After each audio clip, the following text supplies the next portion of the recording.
सबसे बड़ी गलती जो हर इंसान लाइफ में करता है और जब उसे रियलाइज होता है तो बहुत देर हो चुकी होती है, उससे जिंदगी भर इस बात का रिग्रेट होता है। ये जीवन की एक बहुत बड़ी सीख है। तो हम सबसे बड़ी गलती ये करते हैं कि हम साक्षी भाव से जो हो रहा है उसे नहीं देखते। जब हम साक्षी भाव से देखते हैं तो हम आभार व्यक्त करते हैं जिन चीज़ों के हम आभारी हैं। जैसे अगर आप अपने हाथ को देखते हैं कि दिन भर में वो क्या क्या करता है, एक दिन के लिए अगर वो हाथ गायब हो जाए तो आपको समझ आ जाएगा कि उस हाथ का इम्पोर्टेंस क्या है, वो दिन भर में क्या चीज़ें करता है आपके लिए, लेकिन कभी आपने उसे देख नहीं पाया। जब भी कोई इंसान अपना हाथ खो देता है उसे बहुत ज़्यादा रियलाइज होता है कि उस हाथ की क्या इम्पोर्टेंस थी, लेकिन जिनके पास है वो उसकी वैल्यू नहीं समझ पाएंगे। बिल्कुल इसी प्रकार जो हमारे माँ बाप होते हैं वो हमारे लिए बहुत कुछ करते हैं, उनका हमारे लाइफ में बहुत ज़्यादा आभार होता है। जब वो चले जाते हैं हमें रियलाइज होता है जब वो थे तो हम उनके लिए कुछ कर नहीं पाए, या हमें ये कर लेना चाहिए था, हमें ऐसा कर लेना चाहिए था। तो ये चीज़ें जब आप आभार नहीं व्यक्त करेंगे तो जो इम्पोर्टेंस आप दे सकते थे वो मिस हो जाता है। तो जो सबसे ज़्यादा अगर आप साक्षी भाव से अपने शरीर को देखते हैं तो आपको समझ आ जाएगा कि एक रंगोली की तरह जैसे रंगोली बनता है और मिट जाता है, मिटना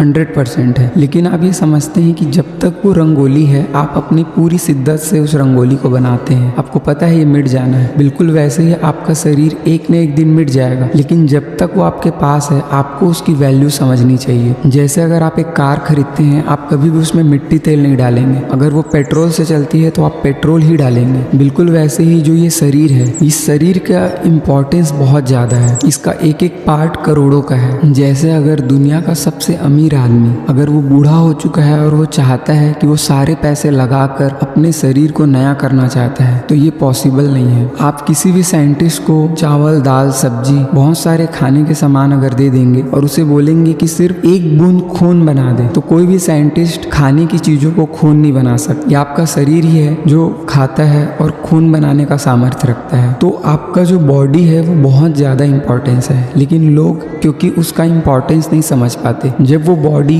बहुत ज़्यादा डिस्ट्रॉय हो चुका होता है या फिर बहुत ज़्यादा वो खराब हो चुका होता है तब उन्हें इम्पोर्टेंस समझ आता है। तो जब आप ध्यान से देखें साक्षी भाव से तो बोला जाता है जैसा अन्न वैसा मन और वैसा तन।